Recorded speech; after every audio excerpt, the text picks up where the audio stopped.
Assalamualaikum dan salam sejahtera. Saya Nur Nabirin Dadamiah dalam Dunia 11 Pagi. Singapura melaporkan 2,057 kes baru COVID-19 dengan 6 kematian semalam.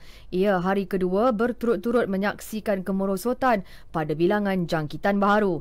Sehingga kini, jumlah terkumpul kes COVID-19 yang dilaporkan di Singapura adalah 103,843 sejak pandemik melanda. Bagi perkembangan vaksinasi pula, 82% penduduk Singapura sudah melengkapkan vaksinasi mereka setakat Sabtu lalu, manakala 85% menerima sekurang-kurangnya satu dos.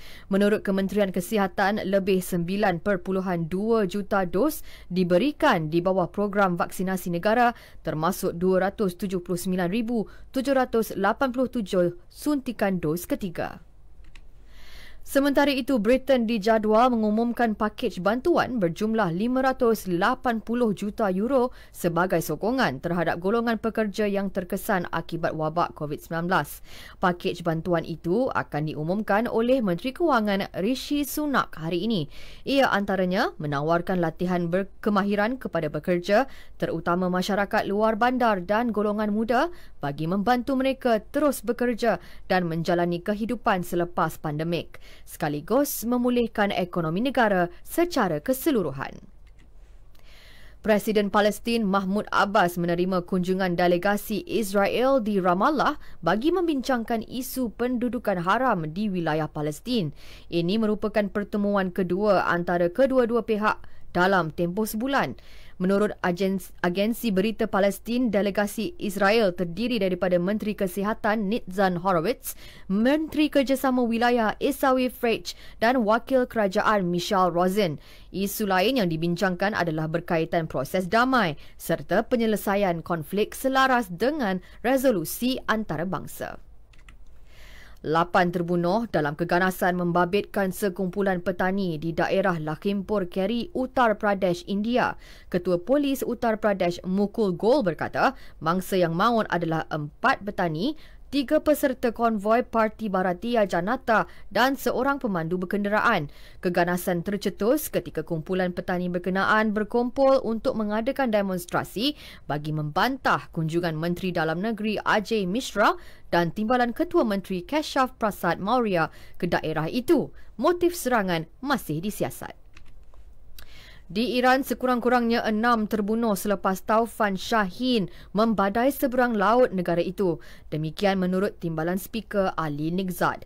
Beliau berkata taufan yang membadai pelabuhan Chabahar di wilayah Tenggara Sistan Baluchestan itu merosakkan kebanyakan infrastruktur utama termasuk kebunahan air, elektrik dan jalan raya. Ia turut menjejaskan aktiviti ekonomi.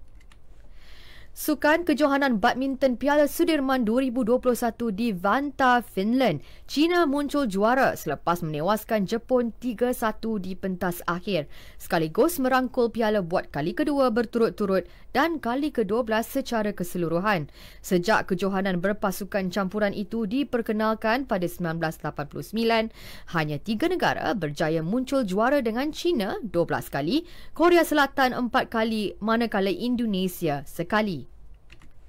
Beralih ke bola sepak Liga Perdana Inggeris, Liverpool seri 2-2 menentang Manchester City di Anfield. Kevin De Bruyne memusnahkan harapan The Reds untuk mengutip 3 mata selepas menyamakan kedudukan 9 minit sebelum perlawanan berakhir. Dengan keputusan itu, Liverpool kini di tangga kedua Liga dengan mengumpul 15 mata, 1 mata mengatasi City. Aksi lain, Tottenham mengalahkan Aston Villa 2-1, Leicester City terikat 2-2 dengan Crystal Palace, manakala West Ham tewas 1-2 kepada Brentford.